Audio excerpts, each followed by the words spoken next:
Our goal is to free India wishes the opposition parties have nominated. World Cup final winning teams. Rafa Barone. Down at his feet. He's a genius.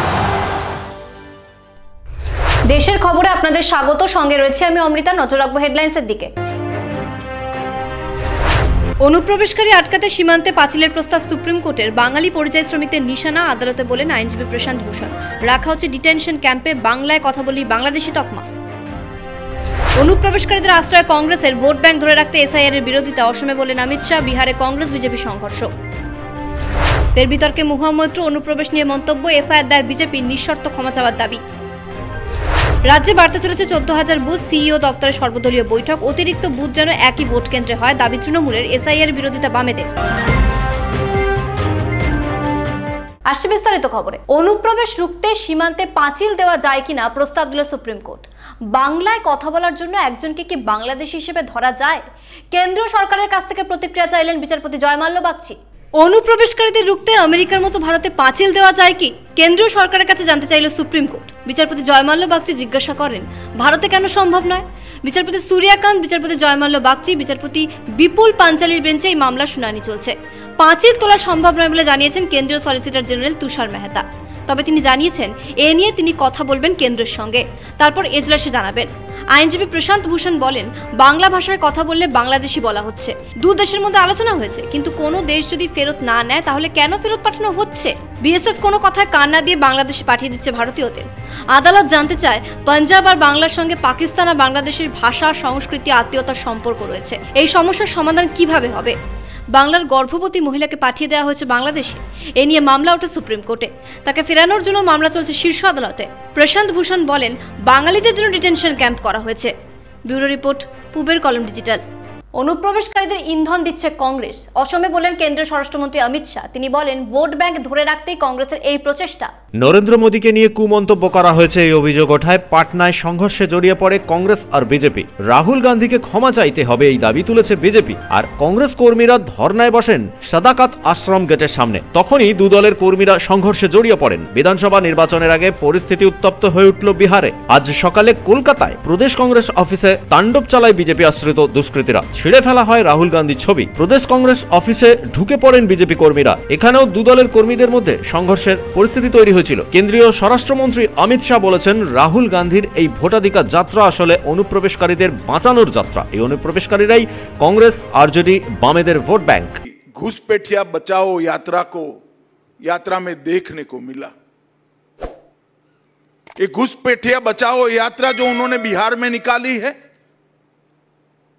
उसमें राहुल गांधी के स्वागत के मंच पर से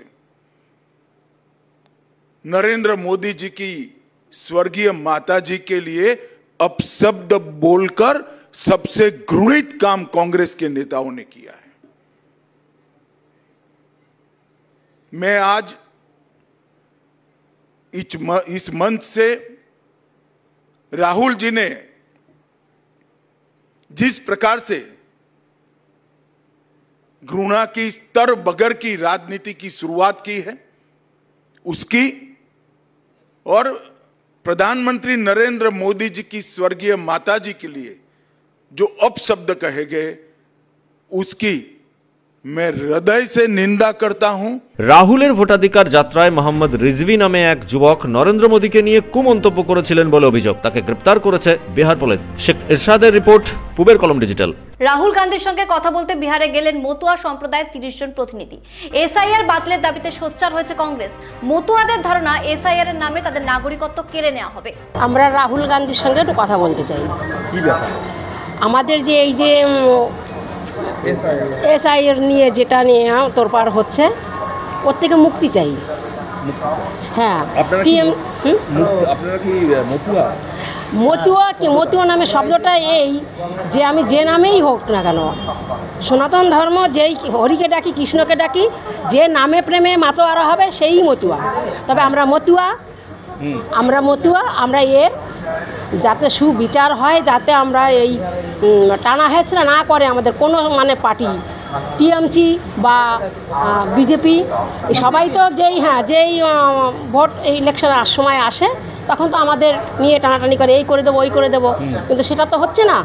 আমাদের এখন এই কাগজপত্র আমরা কোথায় পাবো? এত কাগজপত্র এখন এসে এই করবে, আমরা এসব পাচ্ছি না, তাই আমরা রাহুল গান্ধীর কাছে যাচ্ছি।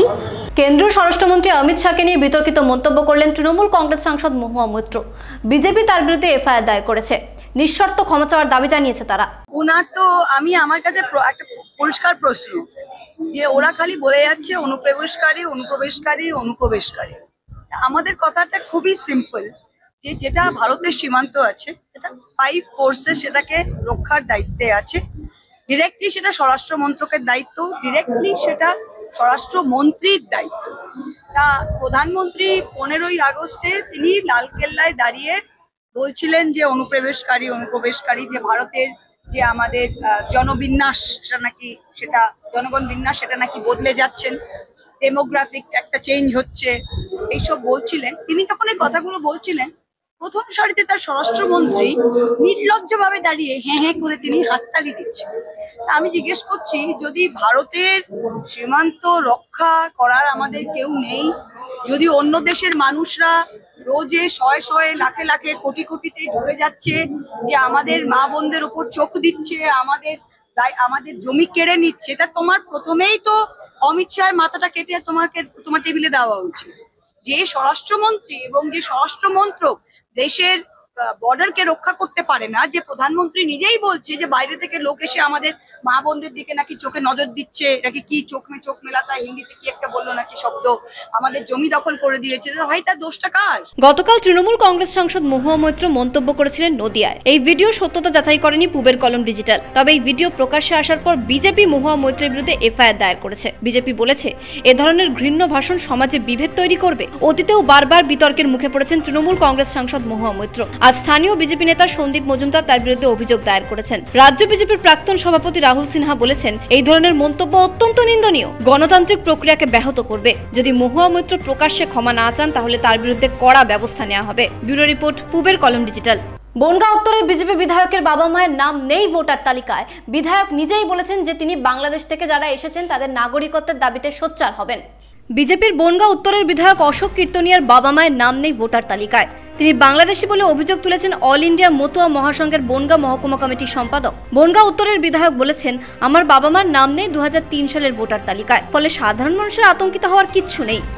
সাধারণ মানুষের কাছে যে আপনাদের কোনো ভয় নেই, যে বিধায়কেরই পরিবারের লোক বাবার নাম মায়ের নাম ভোটার লিস্টে নেই, সেক্ষেত্রে আপনাদেরও কোনো ভয় নেই।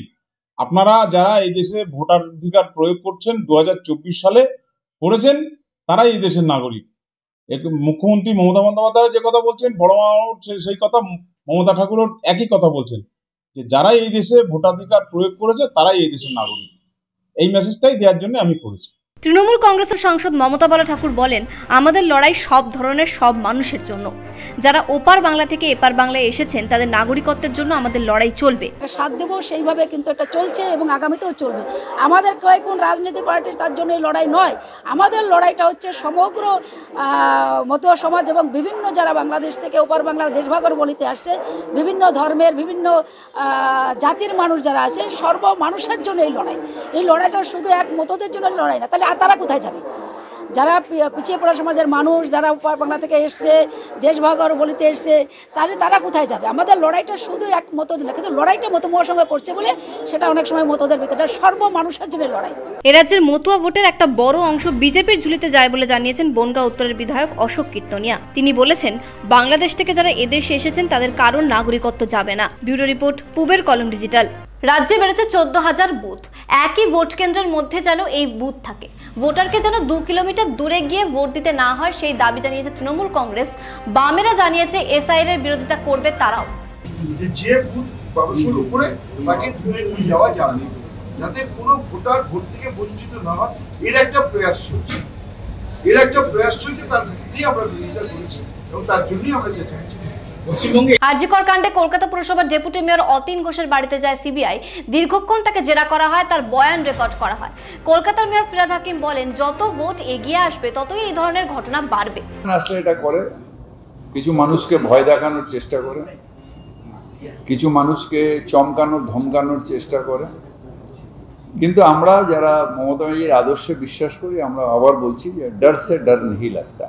ভারতীয় ক্রিকেট কন্ট্রোল বোর্ডের সভাপতির পদ থেকে সরে দাঁড়ালেন প্রাক্তন ক্রিকেটার রজার বেনি। আজ তিনি পদত্যাগ করলেন। ভারতীয় ক্রিকেট কন্ট্রোল বোর্ডের সভাপতির পদ থেকে সরে গেলেন রজার বেনি। শুক্রবার তিনি নিজের পদত্যাগপত্র দিয়ে দিলেন। বিসিসিআই এর অন্তর্বর্তীকালীন প্রেসিডেন্ট হিসেবে এলেন রাজীব শুক্লা। বর্তমানে তিনি বোর্ডের ভাইস প্রেসিডেন্ট। 2022 অক্টোবরে ভারতীয় ক্রিকেট কন্ট্রোল বোর্ডের সভাপতির দায়িত্ব নেন রজার বেনি। অন্যদিকে 2020 সাল থেকে বোর্ডের ভাইস প্রেসিডেন্ট হিসেবে দায়িত্ব পালন করেছেন রাজীব শুক্লা। 19 জুলাই 70 বছরে পা দিয়েছেন 1983 বিশ্বকাপ জয়ী ভারতীয় দলের সদস্য রজার বেনি। বোর্ডের সংবিধান অনুযায়ী 70 বছরের ঊর্ধ্বে কোনো ব্যক্তি বিসিসিআই এর কোনো ক্ষমতায় থাকতে পারবেন না। তাই বিনিকে বোর্ড সভাপতির পদ থেকে সরে যেতেই হতো। সামনে বোর্ডের বার্ষিক সাধারণ সভা, সেই সভা থেকেই বোর্ডের নতুন প্রেসিডেন্ট বেছে নেওয়া হবে। ততদিন ভারতীয় ক্রিকেট কন্ট্রোল বোর্ডের সভাপতির দায়িত্ব সামলাবেন রাজীব শুক্লা। ব্যুরো রিপোর্ট, পূবের কলম ডিজিটাল। দেশের খবর এখন এই পর্যন্তই। দেখতে থাকুন পূবের কলম ডিজিটাল।